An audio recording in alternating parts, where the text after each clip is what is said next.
제가 읽은 책을 솔직한 느낌을 공유하는 시간을 가져보겠습니다. 최근에 읽은 책은 죽은 자의 집 청소. 이 책은 우연히 라디오에서 처음 들었는데 사람이 죽으면 특히 자살을 했을 때 보통 집에서 많이 죽는 경우가 많은데 이때 이제 경찰이나 119 등에서 시체를 정리한 후에 죽은 사람의 집을 청소하는 특수청소부의 경험담을 담고 있습니다. 소재 자체가 매우 흥미롭고 누구나 쉽게 겪을 수는 없는 이야기를 하기 때문에 그 책을 대충 그 내용을 들었을 때 굉장히 솔깃했습니다. 부제를 보면 죽음 언저리에서 행하는 특별한 서비스다, 이렇게 저자가 쓰고 있는데 저자가 쓴 이 죽음 언저리라는 표현, 아마도 죽은 시기보다는 죽음이 있었던 장소에 더 집중한 게 아닐까 생각이 들고요. 책을 읽으면서 아마도 삶과 죽음에 대해서 한번 생각해보는 계기가 되었던 것 같습니다. 어떤 이유에서든 사람이 죽으면 남은 사람들, 그 주변 사람들은 그 죽은 사람에 대한 기억을 지워야만 하는데요. 어떻게 보면 자연스럽게 지워지겠죠. 어떻게 죽었든지 왜 죽었든지 궁금해하고 슬퍼하는 건 죽음 그 언저리 시간에서만 느끼는 감정일 뿐이고, 시간이 지나면 사람은 잊혀지기 마련이죠. 그리고 남은 사람들은 각자의 방식대로 살아가는 거고, 그 가족들이 생전에 죽은 가족을 기억하는 것은 무엇일까요? 아니 꼭 가족이 아니더라도 주변인들이 죽으면 산 사람들은 죽은 자를 어떻게 기억할까요? 아마 살아있을 때 아무리 못된 짓을 하고 좋은 기억을 남기지 못했더라도 일단 우리는 죽은 사람에 대해서만큼은 조금 관대해지는 것 같습니다. 그렇게 생각해보면 죽음 이후의 세계는 어떤 것일까? 죽은 다음에도 우리가 현실 세계에서 느끼는 이런 뭔가 그 세계라고 할 만한 것들이 있을까? 그런 거를 믿는 사람도 있고 믿지 않는 사람도 있고, 사람들이 다 제각각이지만 이 책을 쓴 저자는 아마도 사람의 죽음 이후까지 생각할 겨를은 없었을 것 같아요. 죽음 언저리, 특히 죽음 직후에 그가 치워야 할 쓰레기와 공간만 해도 아마 사후세계를 생각하는 것 자체가 아마 사치라고 생각했을 것 같아요. 책 내용으로 조금 들어가 보면 그런 게 있어요. 사람의 몸은 알다시피 다 대부분 액체로 이루어져 있죠. 그래서 살아있을 때는 그 모든 세포들이 피부 속의 그 장기와 피 이런 것들이 공기랑 접촉되지 않도록 잘 막고 있는데 살아있기 때문에. 근데 이제 사람이 죽으면은 어쨌든 이런 피부나 세포 조직들이 모두 죽기 때문에 액체들이 밖으로 나오는 거를 막지 못하죠. 그래서 몸에 있는 모든 구멍으로 그런 피나 액체 장기들이 다 나온대요. 저는 시체를 본 적이 없으니까 잘 모르겠는데 이 책을 쓰신 분의 말에 의하면 그래요. 그래서 어쨌든 몸속과 몸 밖에 있는 공기들이 접촉을 하니까 몸속에서 이제 미생물이 번식하게 되고 되게 다양한 구더기나 벌레들이 이제 몸에서 살게 되는 거죠. 이래서 이제 죽은 후 직후에 이제 곧바로 발견되면 시체가, 그래서 빨리 발견 처리되면은 이런 미생물들이 이제 번식하고 벌레가 생기는 걸 좀 막을 수는 있는데, 이제 며칠이 지나거나 요새는 또 고독사 하는 경우도 있으니까 몇 주가 지나면 몸 안에 있는 것들이 이제 몸 밖으로 흘러나와서 특히 이제 이불 속에서 죽는 경우가 있나 봐요. 그런 경우에는 이불이랑 밑에 장판까지 이런 액체들이 다 들러붙어 갖고 그거를 청소하는데 되게 애를 먹는다고 하더라고요. 특히 그 냄새가 되게 지독해서 이분이 작업할 땐 항상 방독면을 거의 쓰고 일을 한다고, 방독면 없이는 일을 할 수 없을 정도다. 근데 그 냄새라는 거를 저는 맡아본 적이 없으니까 그 냄새에 대한 감정을 공감하지 못했는데 어쨌든 그런 썩은 냄새가 나는 건 분명한 것 같아요.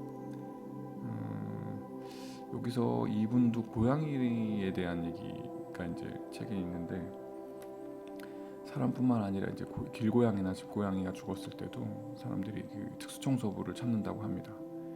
그래서 그 저자가 고양이를 치울 때, 또 사체 처리할 때 마음을 굉장히 아파하는 것 같아요. 저도 비슷한 경험이 있긴 한데, 작년 11월 5일 날 저희 집에서 살던, 물론 실내에 들이진 않았지만 길고양이가 이제 집에 들어와서 마당에서 이제 밥을 주고, 제가 집도 만들어주고, 그렇게 살던 길고양이가 또또가 죽었어요. 되게 슬프긴 슬프더라고 정말. 그래서 한 3일 정도 계속 눈물이 났던 것 같은데, 그죠, 한 3년 정도 같이 얼굴 보고 이제 살았으니까, 퇴근하고 오면은 그 차 본네트에 딱 올라가고 먼저 맞아주기도 하고, 그날 마지막 날을 제가 기억이 지워지지가 않는데, 퇴근하고 이제 집에 차를 딱 대는데, 그 집 바로 건너편에 있는 그 인도에 되게, 거기 햇볕이 되게 잘 드는 데거든요. 거기에 이제 딱 누워 있는 거예요, 또또가. 근데 뭐 느낌이 진짜 싸하더라고. 이렇게 안 움직이는 그런 느낌이 있었어. 그래서 내려가고 이제 확인해 보니까 숨을 안 쉬고 있어갖고, 몸도 되게 이제 경직되어 있고 죽었죠. 그래서 되게 당황해서 이걸 어떻게 하나 하다가, 이제 와이프하고 저희가 이제 가평에 있는 땅에다가 큰 이팝나무 밑에다가 그 야밤에, 퇴근하고 야밤에 가갖고 깊이 이제 잘 묻어줬죠. 뭐 그러니까 조금 마음이 조금은 편안해지더라고요. 그러니까 내가 잘 마무리해주고 묻어줬다, 뭐 이런 생각 때문에 조금은 마음이 좀 편안해졌던. 그게 이제 아마도 이제 죽음에 대해서 그때도 좀 깊이 좀 생각을 했던 시기였는데, 그 아마 당장 슬픔이나 어쨌든 사람이나 동물이나 연을 한번 맺었다면 그 죽음에 대한 상실감, 그리고 이제 더불어 갖고 나도 언젠가는 저렇게 되겠구나, 그러면 내가 갔을 때 내 주위에 있던 남은 사람들도 많이 슬퍼하겠구나. 그래서 나의 이제 어떤 미래의 모습을 또 떠올리면서 그것도 또 슬퍼지더라고요. 어쨌든 간에 뭐 이 책을 읽으면서 또 또또의 죽음에 대해서 또 한번 생각해 보니까 생각이 나더라고요.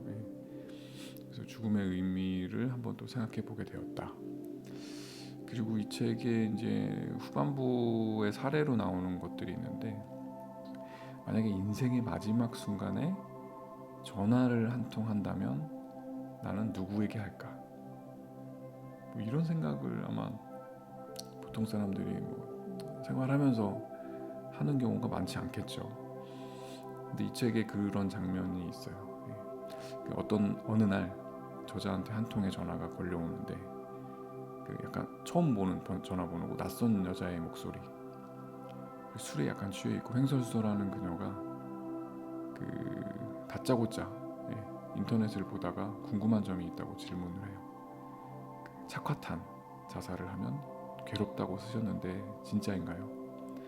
그 질문이 되게 약간 뜬금없고 무례하다고 생각했는데, 그죠? 생판 모르는 사람이 전화해갖고 이런 걸 물어보면 장난 전화라고 생각할 수 있는데, 그 직후에 그 여자가 이제 착화탄을 샀다, 자기가 3개를 샀다.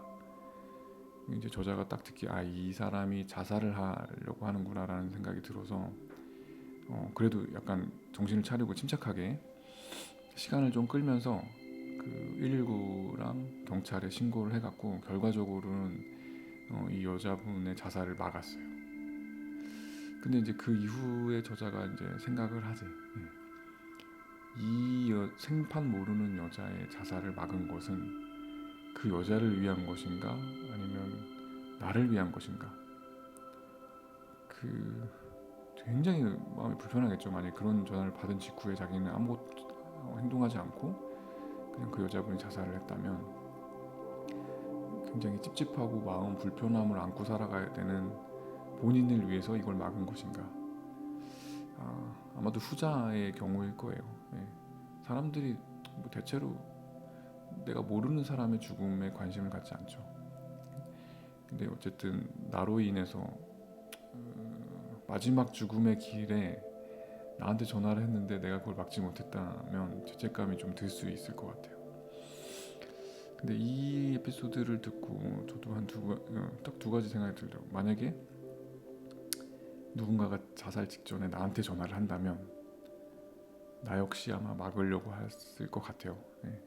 일단은 이야기를 좀 들어주고 공감해주고 시간을 끌면서 어딘가에 뭐 도움을 청하겠죠.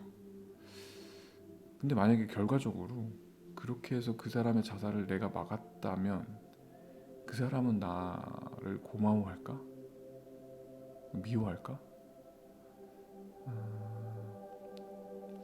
그 굉장히 아이러니죠. 삶을 포기하려는 사람, 그런 결정을 하기까지 그 사람이 겪었던 뭐 괴로움과 고통이 있을 텐데 뭐 행복했는데 죽는 사람, 자살하는 사람은 없을 테니까. 근데 그런 고통과 괴로움을 내가 괜히 모르면서 연장을 해준 게 아닌가.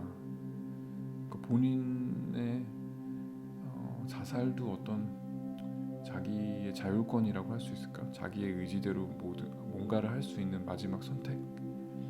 그것까지 내가 박탈한 건 아닐까? 그래서 어쩌면 당장 내 마음은 편하겠지만 그 자살을 막았다는 것 자체로, 그렇지만 나중에는 그 사람한테 좀 미안한 감정이 생길 수도 있겠다. 내가 뭐라고 그 사람의 삶과 죽음에 관여할 수 있는가? 뭐 그런 생각이 한번 들었고, 그리고 두 번째는 내가 만약에 자살을 한다면, 나는 그런 생각을 해본 적은 없지만 그냥 가정을 해보는 거죠. 그렇다면 나는 누구한테 전화를 할까? 그러니까 뭐 친구, 가족, 뭐 와이프, 가장 나와 가깝게 지내면서 매일매일 얼굴을 보고 소개 얘기도 많이 하고 이런 사람이죠. 와이프랑 마지막에 전화를 하겠지. 첫 번째로는 좀 너무 교과서적이지만 오늘에 대한 감사함을 조금 느낄 수도 있었고, 매일매일 이제 뭐 일을 하면서 스트레스도 받고 뭐 화도 냈다가 열도 받았다가 뭐 웃기도 했다가 뭐 이런 하루하루들이 되게 소중하지 않을까, 그런 생각을 해봤어요. 근데 결론은 쉽게 그 마지막에 전화할 사람을 정하기는 쉽지 않더라. 아마도 내가 자살에 대해서 절실하게 생각해보지 않았기 때문에 와닿지 않아서 그렇게 생각이 든 것 같긴 해요. 어쨌든지 간에 이런 상황을 상정해 갖고 한번 생각해 볼 수 있는 계기가 된 것, 이 책으로 인해서 그런 거는 되게 재미있었던 것 같습니다. 그래서 저는 만약에 이 책을 누군가에게 추천을 할 거냐 말 거냐 묻는다면 저는 추천하고 싶어요.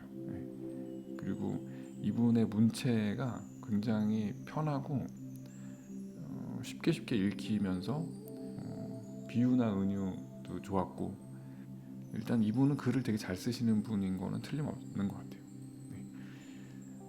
죽음에 대해서 새로운 시각을 전해주신 이 특수청소부의 이야기, 저는 강력하게 추천합니다.